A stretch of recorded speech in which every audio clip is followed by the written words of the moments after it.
Hi అండి, అందరూ ఎలా ఉన్నారు? నేనైతే చాలా బాగున్నానండి.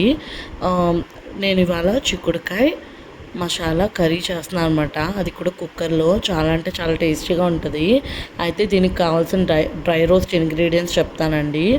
ఫస్ట్ పల్లీలు వేగాక అప్పుడు దాల్చిన చెక్క, లవంగం వేసుకోవాలి.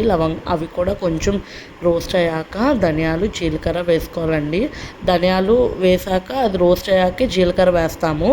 వేసి తర్వాత కొబ్బరి వేసుకుంటామన్నమాట. కొబ్బరి వేసుకున్నాక మాడిపోతుందండి వెంటనే. అది ఒకసారి కొంచెం బాగా తిప్పేసుకున్నాక అప్పుడు తీసేసి మిక్సీ జార్లో వేసేసుకోవాలి డైరెక్ట్గా. అదే దాంట్లో ఉంటే మాడిపోద్ది అనమాట. నేను వెంటనే మిక్సీ జార్లోకి వేసుకుని ఒకసారి తిప్పేసుకున్నాను. ఆ తర్వాత అల్లం వెల్లుల్లి పేస్ట్ వేసుకుని ఫుల్గా తిప్పేసుకున్నాను అనమాట మిక్సీలో. వాటర్ పోసుకున్నాక ఇలా పేస్ట్ లాగా అవుతుందండి. తర్వాత చిక్కుడుకాయలన్నీ కోసేసుకుని కడిగేసుకుని పెట్టుకున్నాను. కుక్కర్ తీసుకున్నానండి, దాంట్లోకి ఆయిల్ వేసుకున్నాను. నేనైతే 3 టేబుల్ స్పూన్స్ ఆఫ్ ఆయిల్ వేసుకున్నాను. ఆవాలు, జీలకర్ర, పచ్చెనపప్పు, మినప్పప్పు వేసుకున్నాను అనమాట పోపు దినుసులకి. అవి అవి పచ్చిగా ఉంటే బాగోదండి. సో కొంచెం గోల్డెన్ బ్రౌన్ కలర్ రావాలన్నమాట. గోల్డెన్ బ్రౌన్ కలర్ వచ్చాక అప్పుడు ఉల్లిపాయ వేసుకుంటాము. ఎందుకంటే పోపు దినుసులు వేగకపోతే చండాలంగా ఉంటుంది అన్నమాట, కూర చెడిపోయినట్టే.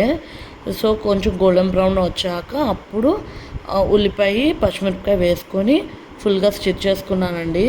అవి 70% మగ్గాక అప్పుడు పసుపు, ఉప్పు వేసుకున్నాను అనమాట. జనరల్గా నేను ఏం చేస్తానంటే ఉల్లిపాయ వేయగానే పసుపు, ఉప్పు వేసేసుకుంటాను.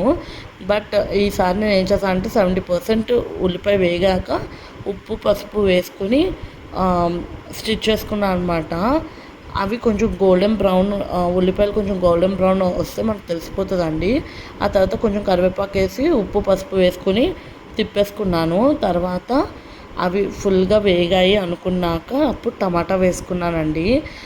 టమాటా కూడా నేను టూ టమాటాస్ తీసుకున్నాను, ఎక్కువ తీసుకోలేదు.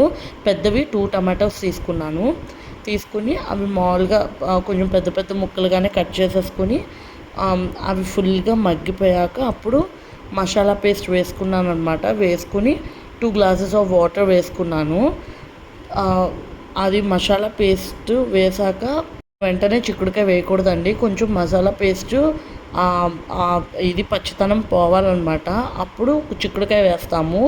చిక్కుడుకాయ వేసాక ఫుల్గా స్టిచ్ చేసేసుకొని మూత పెట్టేసుకున్నాను అనమాట. కుక్కర్ మూత పెట్టాక 2 విజిల్స్ రావాలండి. నేను 1 గ్లాస్ ఆఫ్ వాటర్ ఫస్ట్ పోసేసాను మసాలా వేసాక. తర్వాత లాస్ట్లోకి ఇంకో గ్లాస్ వాటర్ పోసాను అనమాట. ఇది చూడండి, ఇది ఫైనల్ అవుట్పుట్ అనమాట. కొత్తిమీర ఉన్న వాళ్ళు కొత్తిమీరతో గార్నిష్ చేసుకోవచ్చు, నా దగ్గర లేదు. Thanks for watching.